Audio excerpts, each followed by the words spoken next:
We've all been there.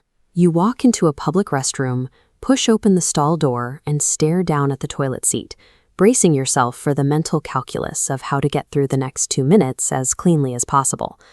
When faced with that plastic oval, most of us default to one of 3 strategies. You can turn the trip into a leg workout by hovering over the bowl, you can meticulously construct a protective nest out of toilet paper, or you can just sit down bare. This chart breaks down those preferences based on a poll of over 48,000 people. The data shows a massive bias toward physical barriers. 26,500 people build paper nests, and 14,700 choose to squat, while only 7,000 are willing to sit normally. The driving force behind those numbers is a piece of deeply ingrained folk wisdom. We've been taught that letting our bare skin touch a public toilet seat is an open invitation for a host of lingering infections.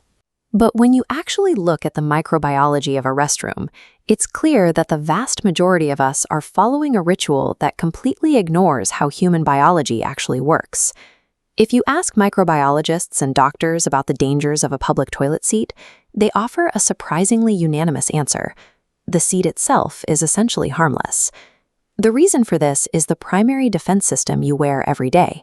Human skin is a tough, highly evolved physical barrier designed specifically to keep the outside world out. This cross-section of the epidermis shows how surface bacteria interact with your body.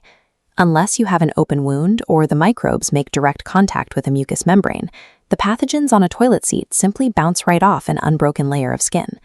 Because of that natural armor, resting a normal, intact backside on a dry seat carries zero biological threat of infection.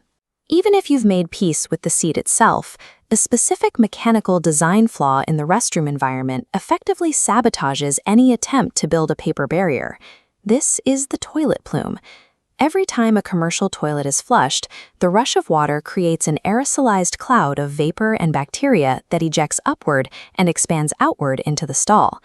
Those airborne microbes float through the immediate airspace and eventually settle on whatever surfaces are nearby, including the entirely unprotected rolls of toilet paper hanging right next to the bowl. The actual risk level of a toilet seat becomes clearer when it's measured against the environments we inhabit every day.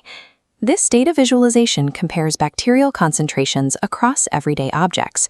The toilet seat actually registers quite low. In a standard home, your average kitchen cutting board or the sponge you use to wash your dishes harbors significantly more bacteria than the surface of the toilet.